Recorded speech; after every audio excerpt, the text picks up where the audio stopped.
মহান বিজয় দিবস ২০২৬ আলোচনা সভা ও নৃত্যানুষ্ঠানের বিজয়ের পতাকা নামক একটি সাংস্কৃতিক বাংলাদেশ নৃত্যশিল্পী সংস্থার আয়োজন করেছেন শিল্পকলা একাডেমিতে। উক্ত অনুষ্ঠানে প্রধান অতিথি হিসেবে ছিলেন শেখ রেজা উদ্দিন স্টালিন, মহাপরিচালক বাংলাদেশ শিল্পকলা একাডেমি। এছাড়াও আলোচনা বক্তব্য রাখেন ২১শে পদকপ্রাপ্ত নৃত্যশিল্পী আমানুল হক, উপদেষ্টা বাংলাদেশ নৃত্যশিল্পী সংস্থা এবং সেলিনা হক সাজু আহমেদ। উক্ত অনুষ্ঠানে সভাপতিত্ব করেন মাহমুদুর রহমান, ভারপ্রাপ্ত সভাপতি, বাংলাদেশ নৃত্যশিল্পী সংস্থা। বিসমিল্লাহির রহমানির রহিম।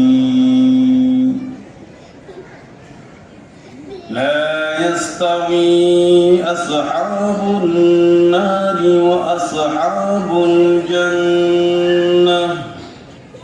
কোরআন তেলাওয়াতের মাধ্যমে উক্ত অনুষ্ঠান শুরু হয়। এছাড়াও প্রধান অতিথির বক্তব্য শেষে উক্ত নৃত্যানুষ্ঠান শুরু হয়।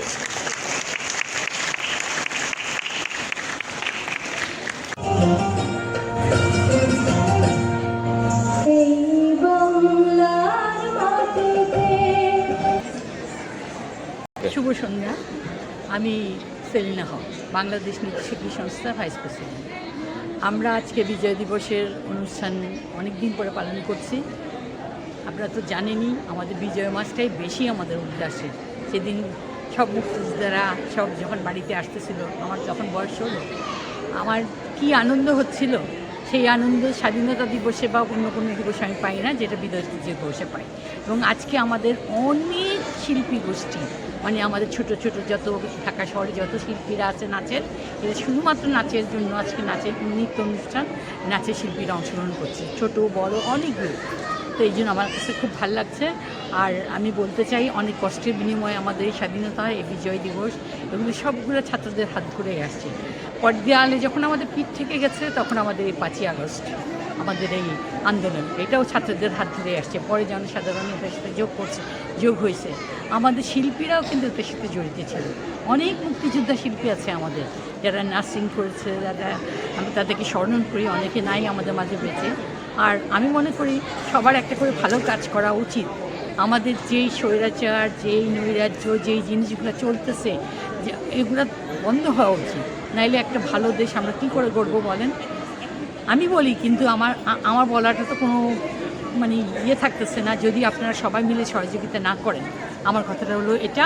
আর একটা কথা হলো, যেটা আমাকে বলতে হয়, কালকে আমাদের মুসলমানকে বলে আমরা উগ্রপন্থী, কিন্তু গতকাল অস্ট্রেলিয়াতে একটা সম্মেলন হচ্ছিল, সেখানে একটা 2টা বন্দুকধারী ব্রাশ ফায়ার করে 12 জনকে মেরে দিল, আরেকজন ত্যাগ করতেছিল। তখন আমাদের একটা যুবক ছেলে যে তাকে জাপটায় ধরে তার অস্ত্রটা নিয়ে নিল, সে একটা মুসলমান ছেলে।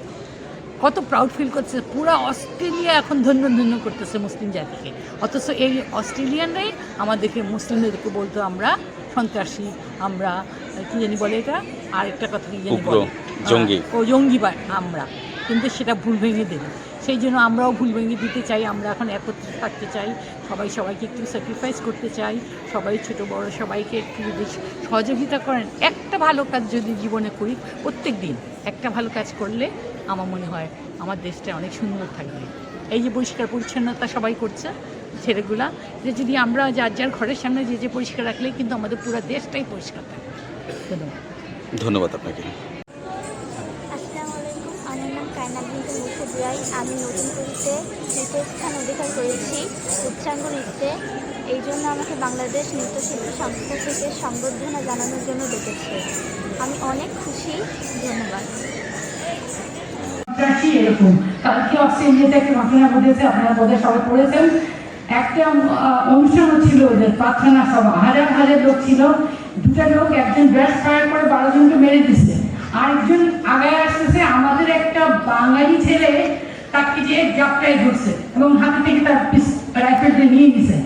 তার তো এখানে জয় জয়কার, শুধু তার জয় জয়কার না, আমাদের সমগ্র মুসলিম জাতির জয় জয়কার। এরকম যেন আমরা সবাই সবার সাথে মিলেমিশে থাকতে পারি, সন্ত্রাসকে দমন করি, যেখানে খারাপ দেখি খারাপকে খারাপ বলি, ভালোকে ভালো বলি। একটা কাজ প্রত্যেক দিন একটা কাজ যেন ভালো করি। ধন্যবাদ সবাইকে। নৃত্য শিল্পী সংস্থার আজকের এই আয়োজনে উপস্থিত সম্মানিত সভাপতি, আলোচকবৃন্দ এবং আমাদের নৃত্যের একজন অভিভাবক আমানুল হক ভাই, তাকে অনেক অনেক শ্রদ্ধা। আসলে বিজয়ের এই মাসে আমরা আনন্দের কথা যেরকম বলি এবং আমরা স্মরণ করি আমাদের শত শত শহীদদের, হাজার হাজার শহীদদের, লাখ লাখ শহীদদের, আর আমাদের মা বোনদের যারা সম্ভ্রম দিয়ে এই স্বাধীনতায় বিজয়কে রক্ষা করেছিল, অর্জন করেছিল। আমরা আমাদের নিজস্ব সংস্কৃতির সুরক্ষা চাই। আমরা স্বাধীনতা এবং বিজয় কেন চেয়েছিলাম? যে আমরা যেন বাংলা ভাষায় কথা বলতে পারি, আমরা যেন আমাদের স্বাধীনতা এবং সার্বভৌমত্ব পাই, আমরা যেন মত প্রকাশের স্বাধীনতা পাই, আমরা যে চিন্তা করি সেই চিন্তার মুক্তি আমরা চাই। সেগুলো আমরা বিজয়ের ভিতর দিয়ে অর্জন করেছি, কিন্তু বিজয় অর্জন করা যত সহজ, সেটি ধরে রাখা অনেক কঠিন। আমাদের সংস্কৃতির একটা সবচেয়ে বড় যে জায়গা দখল করে আছে নৃত্য, সঙ্গীত, কবিতা, সেই জায়গাগুলো কিন্তু ওই বিজয়ের আন্দোলনে, বিজয়ের সংগ্রামে অনেক বড় কাজ করেছিল স্বাধীন বাংলা বেতার কেন্দ্র। আপনারা যারা সে সময় আমাদের বয়সে, তারা নিশ্চয় শুনেছেন। আমাদের পরবর্তী প্রজন্ম, আপনারা জানবেন এখনও সেই গানগুলো হয়। আমরা শিল্পকলা একাডেমির পক্ষ থেকে আজকে সর্বার্থী উদ্যানে স্বাধীন বাংলা বেতারের গানের কনসার্ট করছি, সেখানে যদি সময় পান একটু যাবেন। সারা বাংলাদেশে আজকে 65টা জেলাতে আমরা স্বাধীন বাংলা বেতারের গান আমরা আয়োজন করেছি এবং সারা জেলায় হচ্ছে, সারা বাংলাদেশে একযোগে এই স্বাধীন বাংলা বেতারের গান হচ্ছে। এবং এটা আমাদের জন্য খুব আনন্দের যে আমরা 1947 সালের পরে, দেশভাগের পর থেকে আজকে 52-এর ভাষা আন্দোলন, 71-এর মুক্তিযুদ্ধ, 69-এর গণ অভ্যুত্থান, 90-এর স্বৈরাচার বিরোধী আন্দোলন এবং 24-এর জুলাই অভ্যুত্থান, সব কিছুর লক্ষ্য কিন্তু একটাই, সেটা হচ্ছে গণতন্ত্র আমরা সুরক্ষা দিতে চাই। একটা উপনিবেশিক মানসিকতার বিরুদ্ধে আমরা রুখে দাঁড়াতে চাই। বাইরে যা আছে সব কিছু ভালো, এই যে চিন্তা, এই চিন্তার বিরুদ্ধে আমরা দাঁড়াতে চাই। এই যে শিল্পীরা দেখেন আজকে নাচ পরিবেশন করবে, আমাদের ছেলেমেয়েরা এই যে আপনার নতুন কুড়িতে যারা যে বিজয় অর্জন করছে তারা পুরস্কৃত হবে। বিভাগে প্রথম হয়েছে সারা দেশে।